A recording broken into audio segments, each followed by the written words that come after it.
Salut YouTube et bienvenue sur BingeFlixers. Alors aujourd'hui dans cette nouvelle vidéo, nous allons parler d'une série disponible sur Apple TV+, qui m'a été recommandée. Je n'avais pas du tout connaissance de l'existence d'une telle série.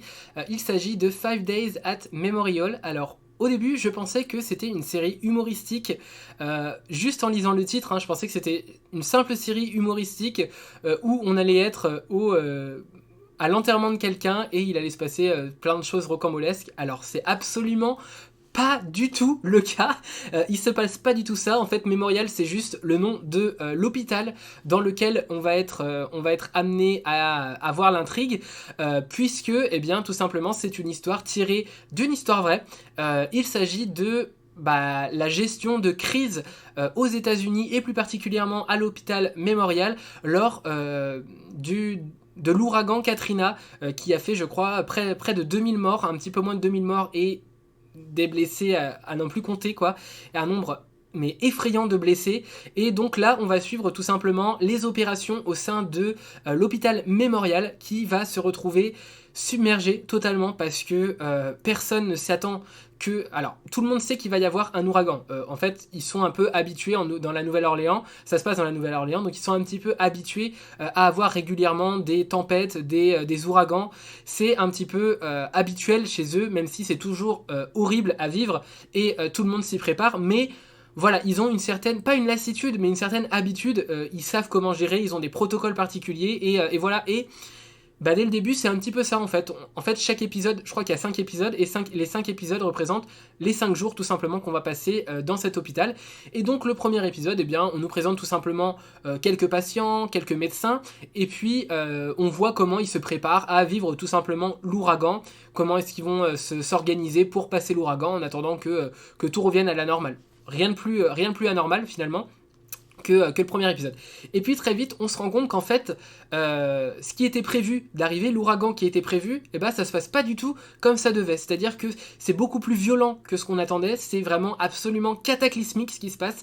Il se passe l'ouragan, on peut pas l'appeler autrement qu'ouragan, parce que déjà ouragan c'est énorme, mais n'ayant jamais vécu, et j'ai bien de la chance, un ouragan, j'ai du mal à imaginer à quel point ça peut être dévastateur dans les bâtiments, ou même l'angoisse peut être dévastatrice, parce que il n'y a plus de réseau, on peut plus appeler, c'est très difficile en tout cas d'appeler ses proches, on ne sait pas s'ils sont en vie, on ne sait pas où ils sont, d'autant plus que personne ne s'attendait à ce que l'ouragan soit si violent, et voilà, et là on est un peu plongé là tout de suite dans l'urgence.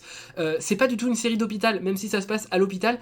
Il y a certains moments où ça rappelle un petit peu certaines séries d'hôpital, mais c'est vraiment pas du tout le propos général de la série. C'est pas une série d'hôpital, mais juste on va essayer de suivre les soignants et les malades dans l'organisation et comment est-ce qu'ils vont s'en sortir de cet ouragan, quelles difficultés ils vont devoir faire face. Et honnêtement, on a tout simplement l'impression que c'est un film, tellement ce qui se passe est absurde et totalement invraisemblable, quoi. C'est tellement difficile d'y croire à ce qui se passe. En fait, tout simplement, l'intrigue, c'est que l'hôpital va être totalement coupé d'électricité, va commencer à inonder de partout, ça va être le bordel complet, et silence radio de la part des autorités. Le gouvernement ne communique pas, personne ne dit rien, personne n'aide personne, c'est un bordel sans nom. Tout le monde essaye de s'en sortir comme ils peuvent, les stocks de médicaments commencent à manquer, les vivres commencent à manquer, il n'y a plus d'eau, il n'y a plus à boire, la climatisation ne fonctionne plus alors que l'atmosphère est hyper lourde. C'est en pleine, je crois que c'était en plein été, donc l'atmosphère est vraiment hyper lourde et horrible à vivre. Et il n'y a plus d'eau, il n'y a plus assez à manger, on commence à devoir... à essayer en tout cas de faire élytroyer certains patients, parce qu'il y a des patients qui sont en insuffisance respiratoire, donc il leur faut absolument le matériel pour qu'ils puissent respirer, pour qu'ils puissent survivre, pour qu'ils puissent être soignés, être réanimés. Il y a énormément de patients qui sont comme ça dans l'angoisse, les familles de patients qui sont aussi bloqués dans cet hôpital. On ne peut absolument rien faire, on ne peut plus partir, les routes sont impraticables, l'eau monte au sous-sol, si bien que ça obligé le courant à être coupé. Il n'y a plus rien en fait, il n'y a plus rien qui fonctionne normalement, et les médecins cherchent désespérément des moyens pour s'en sortir, et il n'y a tout simplement rien, aucune solution proposée de personne. C'est vraiment un drame qu'on suit au jour le jour. Oui, c'est une série, mais c'est étayé de pas mal d'images d'archives qui nous rappellent à quel point la situation était horrible, vraiment horrible, c'est le mot, c'est effrayant à quel point bah, il n'y avait aucune solution, en fait, aucune bonne solution, et très vite, ils sont face à des dilemmes moraux infâme, mais vraiment infâme. Déjà, il y a deux parties à l'hôpital. Il y a l'hôpital Mémorial et il y a un autre hôpital qui est géré de façon privée. Et cet autre hôpital, eh ben, il est encore moins préparé que l'hôpital Mémorial. Déjà que l'hôpital Mémorial n'est pas très bien préparé. L'hôpital Mémorial est préparé à des gestions de crise en temps d'ouragan ou ce genre de choses-là. Mais il y a plein de situations qui vont arriver avec l'ouragan Katrina qui ne sont pas prévues dans les cahiers des charges, enfin pas les cahiers des charges, mais dans les cahiers de procédure en fait. Ils ont tout un classeur de procédures et les procédures vis-à-vis de ce qui est en train de se passer, elles n'existent tout simplement pas. Ils sont obligés d'improviser, de trouver des solutions comme ça, des solutions de fortune qui sont absolument horribles parce qu'il y a des choix moraux à faire. Quel patient on va sauver en premier, quel patient on va sauver en dernier, et donc si on les sauve en dernier, est-ce qu'ils vont vraiment s'en sortir ou pas, est-ce qu'ils vont mourir ici?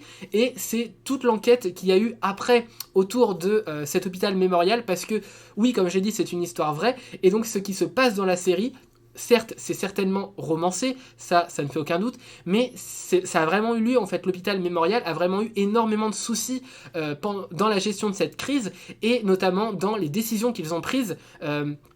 Certes, c'était des décisions pas faciles à prendre, mais il y a des décisions qui sont quand même discutables dans la façon dont elles ont été prises. Je vais pas du tout spoiler ce qui a été pris comme décision, mais voilà, il y a vraiment toute cette... on sent vraiment cette intensité, cette urgence qui est vraiment poignante, qui nous prend absolument en détresse, nous aussi, en tant que spectateurs. C'est-à-dire qu'on est avec le médecin, on est vraiment aux côtés d'elle et on se dit mais comment faire, comment est-ce qu'ils vont s'en sortir, et s'imaginer que tout ça a pu exister, mais c'est vraiment horrible, notamment pour les familles de victimes et pour les patients surtout. Il y a des patients qui mouraient sur place, qui agonisaient et on ne pouvait rien faire. Ne serait-ce que d'imaginer la détresse des médecins et des familles vis-à-vis de ça doit être assez horrible. Vraiment, il y avait...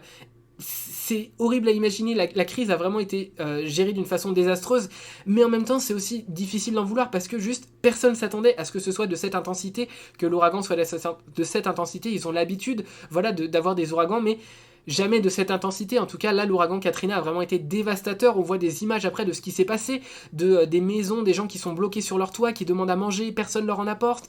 Ils ont besoin d'hélicoptères pour les élitroyer, pour les sauver, mais il n'y a pas d'hélicoptère de disponible. La garde nationale met des années, enfin des années non, mais des heures et des heures et des heures avant d'arriver, avant d'être mise en place. Voilà, c'est vraiment une situation de catastrophe dans cette série. Si vous aimez les séries, les films et séries catastrophes, vous allez adorer, franchement. C'est vraiment hyper bien retranscrit dans la vivacité de tout ce qui se passe, même si par moments on peut critiquer quand même certains moments qui ne mettent peut-être pas assez le spectateur dans l'intensité du moment, dans l'urgence de la situation. C'est vrai qu'il y a certains moments où peut-être c'est volontaire aussi, on essaie un petit peu de calmer ce qui est en train de se passer, et je trouve que c'est un peu dommage parce que ça nous fait perdre ce rythme si intéressant que la série peut avoir. Et voilà, et franchement c'est une série qu'il faut voir, ne serait-ce que pour savoir comment est-ce que ça s'est passé, la vérité sur le terrain comparé à ce qu'on nous a raconté, parce que forcément après tout le monde s'est félicité d'avoir évité des tas de morts, enfin voilà, comme d'habitude, mais dans la réalité des faits, il y a des personnes qui ont énormément souffert, il y a eu une gestion de crise qui n'a pas été à la hauteur, et je pense que c'est aussi intéressant de regarder la série pour ça. En tout cas voilà, ça nous montre un peu le quotidien des médecins en situation de crise, et en tout cas moi j'ai beaucoup apprécié regarder ça. C'est une série que je trouve vraiment intéressante à regarder, intéressante d'un point de vue historique, tout simplement pour se rappeler ce qui s'est passé et pour se rappeler de ce qu'il ne faut pas faire et ce qu'il faut faire, parce qu'il y a aussi des bonnes choses qui ont été faites. On va pas non plus jeter la pierre pour tout et n'importe quoi. Il y a aussi eu des bonnes décisions, des décisions qui étaient absolument nécessaires, même si certaines étaient plus discutables, il y en a qui étaient absolument nécessaires. Il y a aussi eu voilà, des bonnes décisions de prise, et heureusement d'ailleurs, ce qui a permis quand même de sauver la vie à pas mal de gens. Mais voilà, c'est une série vraiment que je vous recommande, 5 Days at Mémorial, donc disponible sur Apple TV+, une série de 5 épisodes, donc qui se regarde très vite, d'autant plus qu'il y a un suspense tellement haletant qui, je pense, va vous pousser à regarder chaque épisode les uns après les autres. Ça se regarde vraiment très vite, en 2 soirées c'est plié, et vraiment c'est une bonne série que je trouve vraiment très intéressante. Donc voilà, je ne sais pas si vous avez regardé 5 Days at Mémorial sur Apple TV+, en tout cas si c'est le cas, n'hésitez pas à me dire ce que vous en avez pensé dans les commentaires, c'est toujours un plaisir pour moi de vous lire, et sur ce je vous dis à la prochaine pour une prochaine vidéo. Salut YouTube.